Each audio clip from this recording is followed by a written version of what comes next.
Kevin drives the school bus across town in Paradise to take the students home. He then takes the bus to the depot and asks dispatcher Ruby for extra shifts because he wants to pay for his father's medical expenditures. Sadly, Ruby doesn't have anything for him right now. The vet calls Kevin when he gets home to tell him the newest test results. It's time to say goodbye because his dog's cancer is becoming worse. Kevin picks up his old dog and goes inside, where his mother tells him that his son Sean refuses to go to school. Kevin tells Sean off for not paying attention at school, but Sean says he's not feeling well and plays loud music to drown off his father's worries. Kevin becomes angry and yells, and Sean tells him that he hates him and wants him to die. Kevin is so upset that he has to leave the room to cry. Kevin brings his dog to the vet later that day and holds him until they give him an injection to put him down. The next morning, the wind picks up a lot and knocks a chunk off of a transmission tower. This makes a lot of sparks that quickly reach the grass. The wind helps the sparks turn into a fire that spreads swiftly. A truck driver witnesses this and contacts the emergency number. 2 fire vehicles hurry to the scene right away, but they quickly find out that the typical road doesn't go there. They have to take an extremely narrow mountain route that can't handle their weight, so they drive slowly and carefully. This allows the fire more time to get bigger and move around. They'll have to go back and locate a new strike spot because they can't find one on this road either. Kevin goes to work and keeps contacting Sean, but Sean won't answer. His mother contacts him after he drops off all the kids to tell him that Sean has a fever and has been throwing up, so he wasn't lying. Kevin needs to stop for petrol, so he tells her he'll call her back shortly. Kevin has to wait a long time in the queue, which makes him waste a lot of time. Ruby calls him to tell him off for taking so long and tells him to bring the bus to the depot right away. Kevin drives as fast as he can and sees the smoke in the distance. He goes to the drugstore anyhow and gets some medicine, but then he gets a call from his ex-wife. She talked to Sean and he wants to go back to her place, but she's going on vacation with her new boyfriend tonight. Kevin says he'll take care of it and hangs up. More firefighters come together soon to talk on what to do. The wind has driven the fire down the canyon and now covers about 300 acres. They should warn a small village of 800 people, but Paradise is far away, so they should be all right. Sadly, a second fire has broken out 3 miles away from the original one, which has created a power outage. A firefighter arrives in the little town and sees a lot of smoke and embers blowing 5 miles away from the first fire. This means that the fire is spreading faster than they imagined. People are freaking out because fires are starting all over the place. The man is also losing sight quite quickly. The chief knows that this is all one big fire, so they need to get everyone out right away. The firefighter runs about town, evacuating people out of their homes as quickly as possible. Some folks are so eager to escape that they aren't driving safely, and automobiles keep crashing. People who don't have cars are put on the fireman's truck.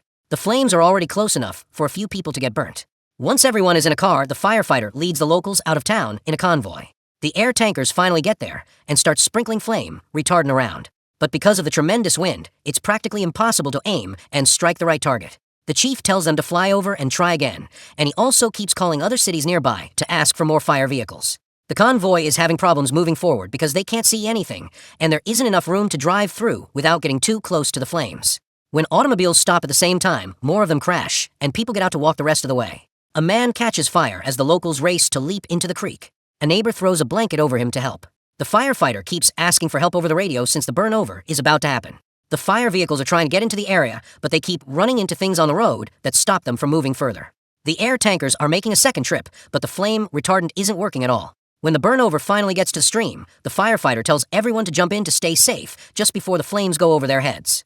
The chief and the main crew are worried since they can't get in touch with them, but luckily the fireman contacts them back after a few minutes. They are alive, but a few people have burns. He also tells them that the fire is really important, so it will get to Paradise after all. While this is going on, the birds are flying away from the flames and almost cause Kevin to crash when they cross the road. He moves to the side of the road to let the police and 2 fire engines go by. He sees that the smoke is getting stronger. He then telephones Sean and leaves a voicemail saying he's sorry for the fight. He also says he would bring him the meds after work. The Paradise Town Hall gets evacuation orders for East Paradise before the phone lines fall down and helicopters finally come to take the firefighters away. But when they try to send out the alarm, they find that the system is also down. The air tankers keep flying, but they don't do much. The firefighters and the helicopters see that the wind is too fierce for them to fly for much longer. The fire is finally crossing the canyon and can't be halted. Mary is trying to keep her students calm in a school in Paradise. The principal tells the instructors to send the youngsters home because they still haven't gotten orders to go. Some parents are already picking up their kids, and the teachers start calling the other families.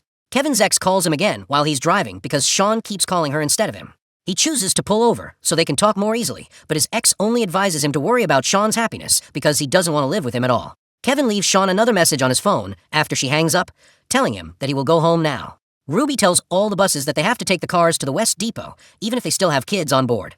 This makes Kevin mad as he turns the bus around. The principal eventually gets the orders to leave school. The town hall is calling anyone with a radio to spread the word because the alert system is down. Mary contacts her best friend right away and asks her to pick up her child from another school because her spouse is away. The principal calls the bus depot for aid because there's still a lot of kids at her school who can't be picked up. Ruby calls all of her drivers to see if anyone is willing to help. Kevin had to take the job because all the other buses say they are full. In the meantime, the firefighters eventually find a way in and begin to use the hoses, which will take a long time and be very slow. Kevin gets to school after dodging a lot of traffic and hurries inside, ordering everyone to hurry up. When they get outside, the ash is already falling in town, so everyone puts their hoods up. A mother comes to retrieve her son immediately before the kids get on the bus. Mary wants to stay at school and help lock up, but Kevin insists her come with him because he can't handle the kids by himself. Mary shows Kevin the school's evacuation route after they leave. Kevin doesn't like that idea because the road is moving extremely slowly because of traffic, but Mary says they have to follow the official plans. The firefighters and the helicopters see the traffic bottleneck on the highways and are anxious that people won't get there. They land close to an exhibition center that has become the center of the event. The chief wants to evacuate the whole town, not just the east, but other men think this is a bad idea since it would make things too chaotic for fire vehicles to get around. But they have no choice since the fire is coming down the canyon. The chief also tells them to turn off all the power. Fire engines and police cars keep driving by the bus, which makes the youngsters worried. Mary tells them that they are there to keep them safe. Kevin turns the bus and takes a different road when she's not paying attention. Mary becomes mad and yells at him, but Kevin points at the fire and claims the traffic gridlock might kill them. He turns again, and they reach a road with only a few cars on it. There is a fire on the side of the road, and the firemen are hurrying to put it out. Kevin drives the bus quickly enough to avoid the trucks that are coming in just in time. When they go to the depot, they get a red alarm, and all the workers flee away. Ruby stays for a while longer, but Kevin can't because the radio system is down too, so she leaves too. Kevin and Mary discuss about how hard it is to raise a teenager and how they grew up in Paradise on the bus. The fire is moving quickly through East Paradise, and the firemen are doing their best with the hoses. The cardiology wing of the hospital is also on fire, so they need to save the building and the patients. They can't work anymore because of the wind and smoke, thus the air strike has landed. The fire is also starting to obstruct roads, which is making the traffic gridlock much worse and making it harder for the fire vehicles to get to the scene. The chief tells his troops to get rid of all the cars that people have left behind because they are walking. Kevin is shivering with impatience on the bus because the traffic won't move. He keeps trying to reach Sean, but there is no signal. His family might not hear about the evacuation instructions because he never signed up for emergency alerts. A house beside the road suddenly catches fire. Mary rushes to get the kids away from the windows because they are scared. People in automobiles also start to fear and try to rush ahead, which blocks the bus's path. Kevin is so frantic that he has Mary take over the wheel before he leaves the bus to talk to the police.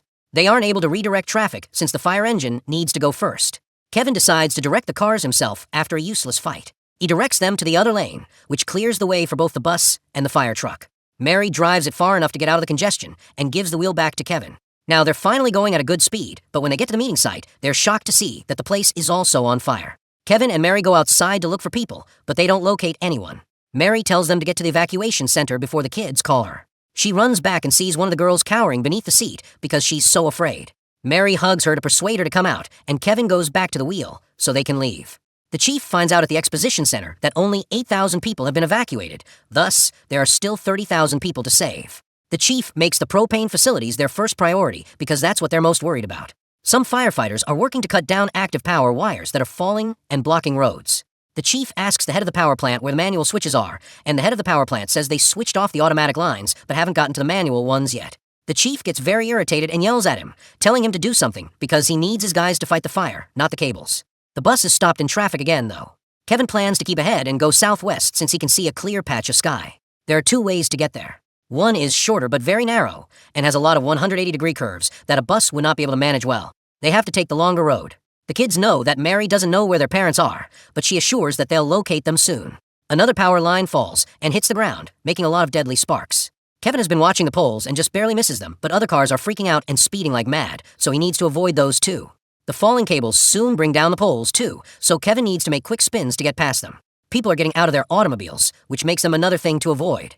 The kids cry when the sparks fly too close to the bus, and Kevin has to turn left since a pole is blocking the whole road. Kevin drives as fast as he can, even going through a fence on purpose to get to the southwest route quickly. The front window starts to crack. The fire in this region is significantly worse, and the traffic gridlock is here too because everyone had the same idea as Kevin. The firefighters are doing their best with the hoses, but they're not getting very far. Mary has to shield the kids from seeing the horrible image of a guy on fire. Suddenly, thieves show up on the road and start taking things out of a vehicle. They surround the bus and demand to be let in. Kevin and Mary instruct the kids not to look out the windows. Kevin starts kicking the door to push the man with the gun back because he has opened it a little bit. Mary sees an opening in the left lane at that moment, and Kevin quickly turns to get out of the traffic bottleneck. Now they have no choice but to look for the small road. Cars are coming to the evacuation center, and thousands of tents have been set up for the victims. Ruby gets there safely and sees all the drivers except Kevin. She needs to tell the parents at the school that the kids were evacuated but are still stuck on the bus. Everyone is upset, so Ruby stands up for Kevin and tells the parents to have faith. The kids are terribly hot and thirsty on the bus. Mary tells them to fan themselves with their homework, but that's clearly not enough. Kevin needs to switch off the AC because smoke starts coming into the bus via it. It will make the heat worse, but they need to breathe. Mary tells Kevin to halt the bus so they may hunt for water since a girl is about to have a stroke. She goes outside by herself and urges Kevin to leave if the fire comes too close. Mary keeps inspecting every structure in RV as she runs through the smoke and ash. Kevin is worried because he sees the fire getting closer to a petrol tank, so he starts yelling at her to hurry up.